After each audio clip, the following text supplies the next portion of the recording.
Welcome to the Leaders in Payments podcast, where we talk to C-level leaders from across the payments landscape. We'll be discussing the products and services that impact the payment space today, as well as trends and predictions for the future of payments. We will also hear stories from our guests about their journeys to the top. So when we finally pushed and said, well, why do you want us to do that? The customer said, well, I just want one vendor to do the whole thing. And we realized, oh, wow. So the fact that we're doing cash uniquely gives us the opportunity to integrate the ACH and the card payments. And of course, once we started doing that, then customers said, well, why don't you take over the portal? And if you're doing that, why don't you take over mobile? Hey, can you control the CSR relationship? Can you report to us in an interesting way? Can you implement a flexible business rules engine, et cetera? And so frankly, by doing what you should always do, which is listening to your customers, we were able to transform the company from being a supplier of a component of the whole customer relationship to taking over the entire customer relationship for our customers.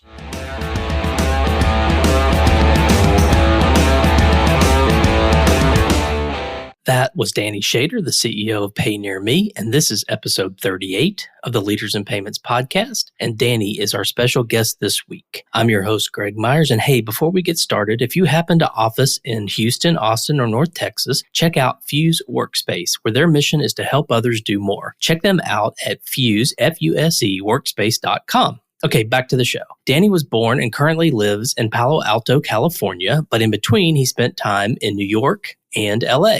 PayNearMe is a payments CRM company that manages the customer financial interactions between a biller and their customer. They process all of the payments, run the payments portal, the mobile experience, the IVR, the software the customer service rep uses, and much, much more. They process the cash, too, through their proprietary cash network, where they have integrated into the POS at 27,000 retail locations, including CVS, 7-Eleven, Family Dollar, and others. A barcode is issued to the customer and then scanned at the retail location, and they pay their bill just as they would for a gallon of milk. For those just starting their careers in fintech and payments, he suggests to find something that you're very interested in, work with people you really like, and work hard. Do those things and you'll do well. We've got a great episode this week, so let's get started.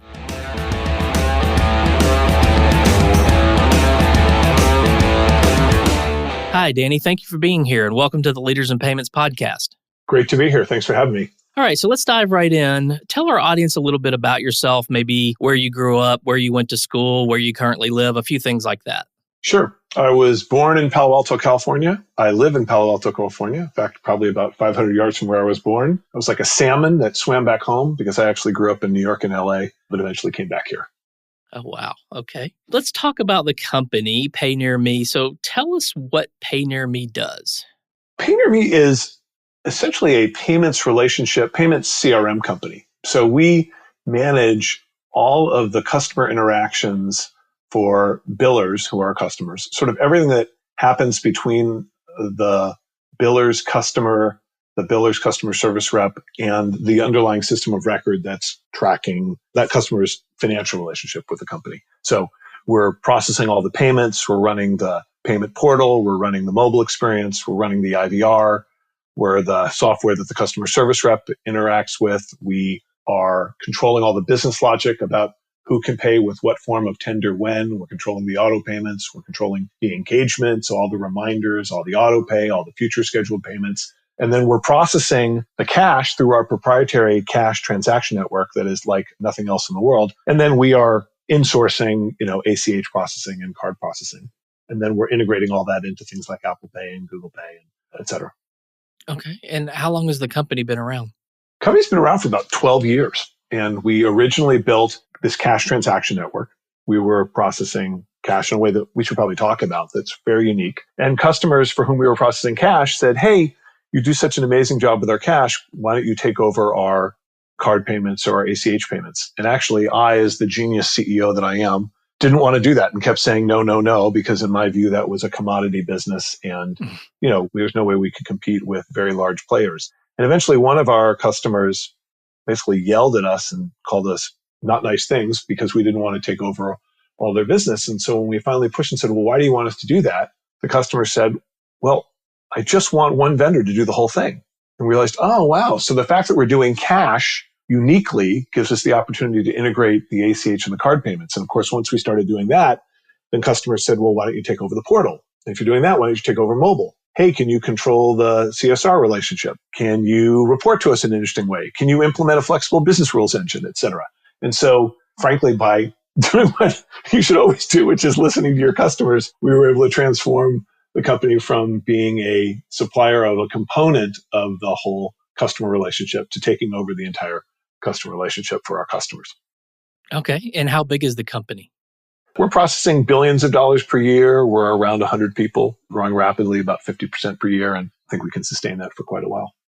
Okay. And you mentioned billers. Are there specific industries or verticals that you serve? Yeah, I think just to zoom way out, there's been a ton of innovation in commerce payments, right? And we hear about that all the time. And, nobody starts a new commerce company without doing a pretty killer job at payments. But about 40% of consumer spend is on things that aren't commerce, right? So your auto loan, your personal loan, your utilities, what you pay the municipality, your parking tickets, et cetera, et cetera. And for the most part, unless you're dealing with the very largest billers, the AT&Ts and Verizons of the world, you're probably having a pretty crummy experience with that, right? So the world has advanced dramatically in commerce payments and been fairly stagnant in these sort of non-commerce payments. And that's happened at the same time that there's been a fundamental shift of consumers paying bills from their bank account, which is what people of my generation, I'm almost 60, did, to what people are doing now. 75% payments are biller direct.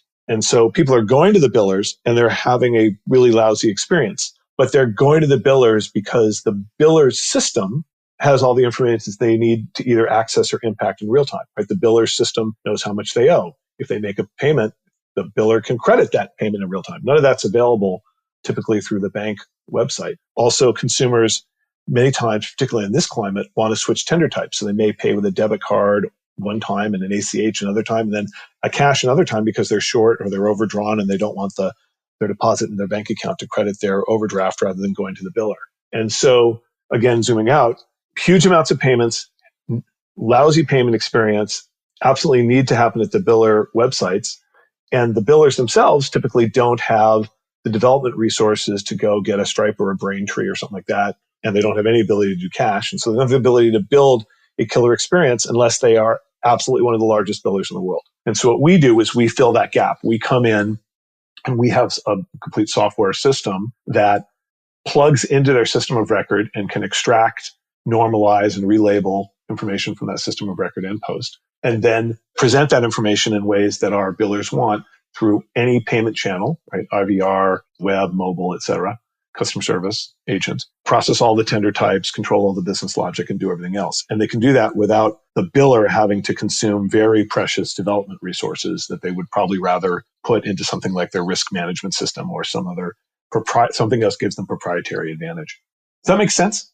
Absolutely. Makes perfect sense. And you mentioned cash and wanting to go a little deeper there. Sure. So let's do that. Maybe give a use case or something that would help people understand, what people are paying with cash these days. So it's important to understand that about 25% of US households are or underbanked. So about 7 or 8% are unbanked, meaning they don't have a bank account. And then the balance of those folks may have a bank account, but they are routinely going around their bank account to using alternative financial services. So maybe they're using a prepaid debit card or they're using a money order or something like that. Or they're having, God forbid, to go to one of the traditional walk-up money transmitters who are going to charge them a lot of money and make them fill out a form and stand in line and do all that other stuff. So, right. And importantly, this is not going away, right? So there's all this discussion about cash going away, but it isn't going away because huge portions of the population are paid in cash and they need to pay their bills in cash, or they're paid in some other form of tender, but they're pulling cash out in order to make sure that they can absolutely positively not miss their rent payment or their auto payment or something else or their cable payment or something else that's essential to them. So that's not going away. It's a big part of the economy, even though it's a subset of the bills that get paid. So instead of doing one of those things that I described, like going and buying a money order and putting it in an envelope and mailing it, or buying a money order and getting on the bus, or waiting in line 15 minutes at the money center to pay a bill through a traditional walk-up bill payer who, by the way, is going to charge you some huge upcharge if you want to, quote unquote, expedite the payment. We have a system where we have integrated into the point of sale terminals at 27,000 US retail locations. So all the CVS, 7-Eleven, Family Dollar, other locations. And in our system, in an automated fashion, the consumer is issued a barcode on their phone or on their bill or in some other means. And they just walk in to the checkout line And in the same way that they would pay for a carton of milk, the clerk behind the counter scans the barcode, they hand over their cash, and in real time, their account is credited for that payment. So literally before they get to their car in the parking lot, their bill has been paid. And so basically what we're doing is turning cash into a full-fledged electronic payment mechanism by borrowing the point of sale terminals at all these stores and lending them essentially to these billers. Okay. Does that make sense to you? Because if it's not clear, No, it does. It makes perfect sense. And I think it's an interesting model that you have, created where you take on the acceptance of all the different methods and places. And, you've built quite the network. But what would you say differentiates you from your competitors? And do you have, everyone has a competitor, but are there competitors that do everything you do, or are there just competitors that do parts of what you do? There are competitors that do parts of what we do. So there are traditional old line, payment processors, folks who run those, the lousy payment experiences, frankly, that we were just talking about. There are also some, up and comers, but nobody has what we have with combining what I've just described, obviously doing all the tender through all the channels and the cash and the programmable business logic. And so I think we've made the cash reasonably clear, but let me describe this business logic problem to you for a second. So the more you get to know any of these businesses, the more you'll find out that they have very specific requirements about how they want payments to work. So one of our customers, an auto lender, came to us when they decided to switch from their old line provider to us and said, hey, by the way, we'd like to have a rule. We'd like as many people as possible to pay us by ACH. So favor in your presentation recurring ACH. That's an obvious thing that everybody would like to do. Except when one of our consumers, NSFs, when they bounce their ACH, they've now gone from being our most economical to our least economical customer. So tell you what, we want a rule that says if the consumer bounces their ACH twice, turn that channel off. And what they thought we would do was go hard code that into their implementation, but we never hard code anything. We come at everything from an operating systems perspective. Our core engineers are former Apple OS people. And so we built a rules engine that lets us put all kinds of rules in. One of them is, for example, all right, if, ACH equals NSF 2 times in X period of time, turn that channel off. But then that customer said, but you know what? If the customer calls our customer service rep, we want the customer service rep to have the ability at their discretion up to a certain amount to turn that channel back on, but change the pricing. So there's 2 more rules. And we also wanted, if it exceeds a certain amount, they need to get a supervisor's approval. There's another rule. And so having the ability to, on the fly, configure different kinds of payment rules with different pricing and different rules, I think is unique to us. I'm not aware of anybody else who's got the ability to do that. And the reason we're able to do that, obviously, is because increasingly our customers are handing more and more of that infrastructure over to us to run for them. The thing to keep in mind is that nobody has enough developers, right? Right. So, except, the hottest tech companies who can turn engineers away. And most people need to use their internal development resources to things that are absolutely unique to their business. In lending, for example, it's oftentimes things related to their risk models or analysis. They don't need to spend their precious development resources trying to build a CRM infrastructure for payments, when, frankly, much of that is going to be shared in common with other customers, as long as it's customizable and controlled by a flexible business logic. And so that's what we've done. We use our engineers to create a platform that can then be customized without engineering for a wide variety of businesses and government agencies who are trying to deliver a killer payment experience while simultaneously diverting their development resources to the problems that only their developers can solve. Now, you may ask, well, why is that important? Why is it important that consumers have a great payment experience? Well, the reason is if they don't, or they don't have the right reminders, the right engagement, et cetera, they're going to either pay late or not pay. So that obviously is very expensive. Or they're going to call a customer service agent and try to reconcile something, and that's expensive. But if you can automate it and make it self-service and make it great and make it integrate with their mobile wallet and do all the reminders and take payment any way they want to pay and do it through every channel they want to use for it, whatever they're doing, all of that ultimately not just makes for happier customers, but it saves a ton of money for our customers over time, for our enterprises and business and government agencies that use us. Yeah, and I would assume ultimately, after all those scenarios, the customer's final thing is they leave and go to somewhere else. Oh, if they're not happy, they'll go. And remember, for most of these kinds of entities, this is the only interaction they have with their customer. So how'd you like to have a recurring relationship with your customer that stinks every month? That is not the way to get loyalty, right? Right. So you're almost in the customer experience business. We are. We think of ourselves as really an enterprise software company that with an integrated payments capability that delivers customer relationship management for our businesses and government agencies. Okay. And let me And give do you you kind of sell? I was going to talk about just how this sort of is evolving in the COVID world, but we can go where you want to go and come back to that. No, that's fine. That was where I was headed, is how has the COVID world changed things for you guys? It's been a really interesting accelerant for us. So most people know us as a cash system. They're less familiar with all the other stuff they do. And not surprisingly, in the current world, many people are trying to close their payment windows because they don't want that exposure to the population as a whole. So they call us to take over their cash. And then they see everything we're doing and they're like, wow, we want that whole thing. And so that's been a huge accelerant for us. But then there are a couple of really interesting subtle advantages. So one of the things we do is we process all those tender types, as I mentioned, through mobile or through the web, et cetera, and through our engagement engine where we might send a text with a link to payment, et cetera. Well, we can do that in a way that's PCI compliant because we can take those credentials and store them and tokenize them and never expose them to the customer service agent. So if you're a biller that sent your customer service agents home, you're terrified of, or maybe not even allowed to, process cards because you can't have a consumer reading their card information to a consumer in an unsecure environment collecting that information. That's a violation. But instead, if that collector is using PayNearMe, they might just collect the customer's mobile number, send them a text. They open up the text. They pick their form of tender. If they pick cash, they get a barcode they can bring to the store. If they pick ACH or cards, they'll enter their credentials there. We'll store them in a secure and PCI compliant manner and tokenize them. And the customer service agent can continue to interact with that payer without running any risk of a security violation. That's pretty fascinating. Yeah, subtle, right? Yeah. And it's stuff you wouldn't until you start doing it for everybody and you start realizing that when, this is the total change in our business. When we just did cash and we were a component of the system to then taking over the forms of tender and doing the integrations and taking more and more of it over, then we're in this position of being able to do incredibly innovative things, right? That our competitors dream of doing. Sure. Absolutely. We're sort of headed down this path, but let's talk about where you think the industry is headed maybe in the next 2 to 3 years. You're going to hate my answer, but my answer is, I don't know.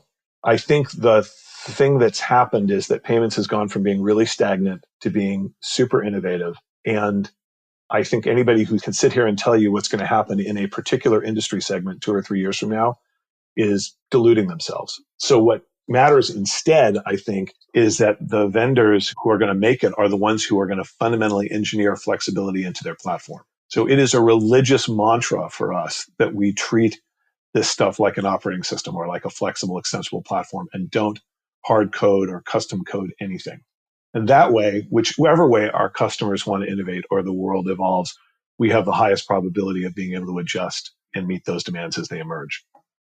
Okay, fair enough. Well, let's switch gears a little bit and let's talk about you. Tell us about your journey, how you got to be the CEO there, maybe a little about your background and sort of your roles and responsibilities there as the CEO.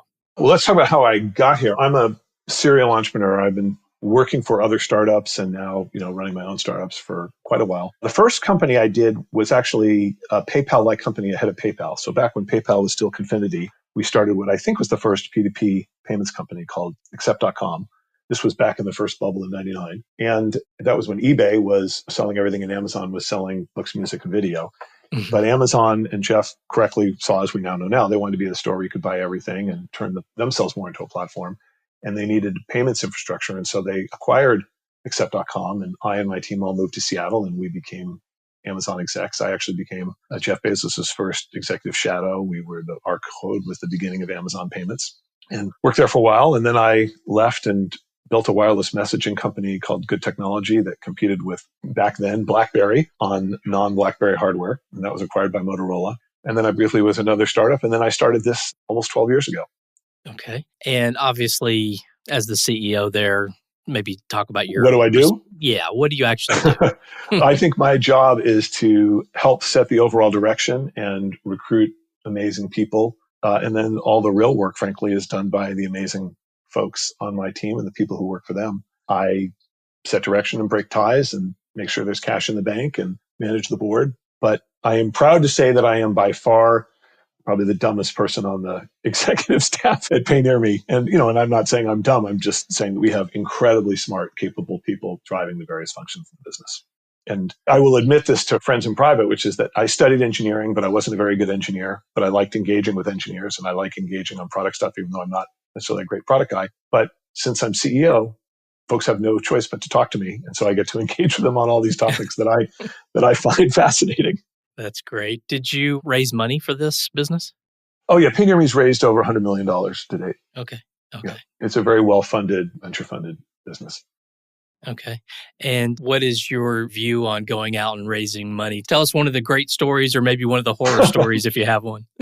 Oh, it's funny. I think it is true that there is lots of money out there to be invested in great businesses. And the job of the CEO, at least in that domain, is to make sure you've picked a great business and that you can articulate to people why it is a great business and why they should invest in you and in the business. And that has to do with the business fundamentals. That has to do with the quality of the team you've recruited. It has a lot to do with your quality as an individual, right? I personally place a high value on integrity and follow through, and our team does that and our company does that too. And I think we have that reputation. And for investors who are looking for that kind of team, I think we're a good cultural fit in addition to having obviously a pretty compelling business. One of the nice things about our business is that we essentially never lose a customer, right? Once people have integrated us for cash, for example, there's really no alternative to what we do. So they, for the most part, they never go away unless they go out of business. And as they give us more and more of their platform to run, they're even less reluctant to let us go, as long as we don't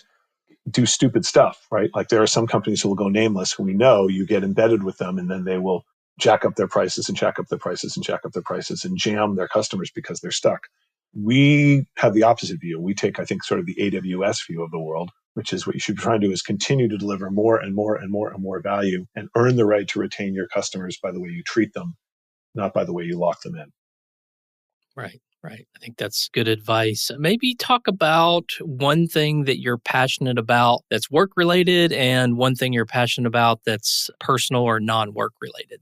So on the non-work related side, I am a very passionate fitness swimmer. I swim with a group of middle-aged dads called the Mermaids, and we are, very active socially and keeping ourselves in shape. And so and I get to make the t-shirt for the Mermaids every year. So I'm excited that I just made this year's t-shirt, which is entitled Best Year Ever, which has little icons of all the wonderful things that have happened, obviously very sarcastically. Quick question about the fitness swimming. So is that like long distance swimming or? Oh, it just means that it's a nice way of saying I'm not very fast. Okay. I swim with some people who are very fast. So I like to think that I'm in good cardio shape, but nobody's going to put me in any races and expect me to do particularly well. But, in our case, we're plus or minus 2,500 yards per swim, and it's broken up into different sets of different stuff. Oftentimes the sets are now named after people in our group. So we have a guy named Daniel Mitz. So we have a wandering Mitz that we do, which is a particular makeup of sets, or a sand switch named after one of my investors, Greg Sands. There's just, different things. We put them all together and it gets us enough yards to keep our cardiovascular shape reasonable. Okay. Gotcha. So, let's talk a little bit about people coming into this industry. If you listen to the podcast, I ask this question a lot because I really like to get answers from people who've been in the space and are at senior levels. When I started in the space 15 years ago, payments was just payments. There wasn't a lot of investment. It wasn't the hot, sexy industry to be in. Yep. Now it's much different. So much money being invested. We've come up with this word fintech, and kids can actually learn this in college and get degrees in fintech. And it's become very popular. So what would your advice be to someone who's just starting their career, just graduating, want to get in payments? What would your advice be to them? Well, actually, my meta advice about tech in general is you really cannot engineer your career. So, like I said, I'm almost 60. When I came out of business school in 89, it was only the nerds like me who wanted to do tech, and tech meant at that point maybe enterprise software, operating systems, Microsoft Office and products like that, and semiconductors. Nobody would have thought it would have meant hailing a cab or, booking a ticket or, all the other stuff that it's evolved.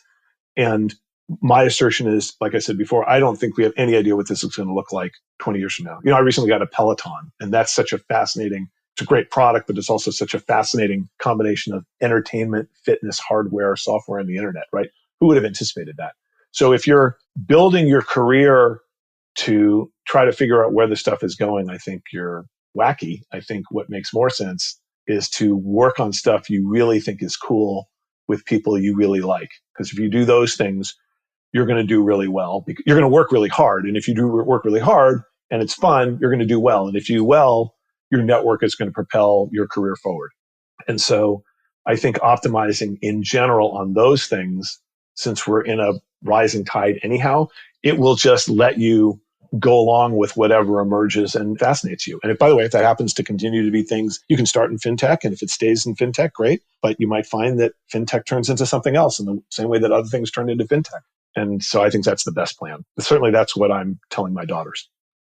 Well, I think that's some great advice. Well, we've covered a lot about PayNearMe and you and the industry as a whole. Is there anything else you wanted to add before we wrap up?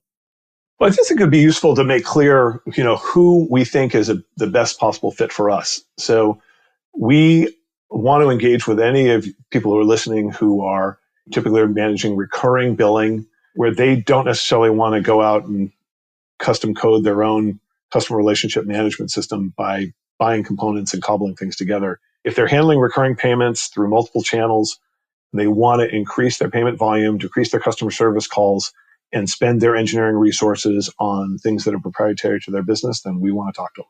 Okay, perfect. Well, Danny, thank you so much for being here. I know your time's very valuable, so I want to be sensitive to that. But thank you so much for being on the show today. Oh, I really appreciate it. Thanks so much for having me. It's really fun.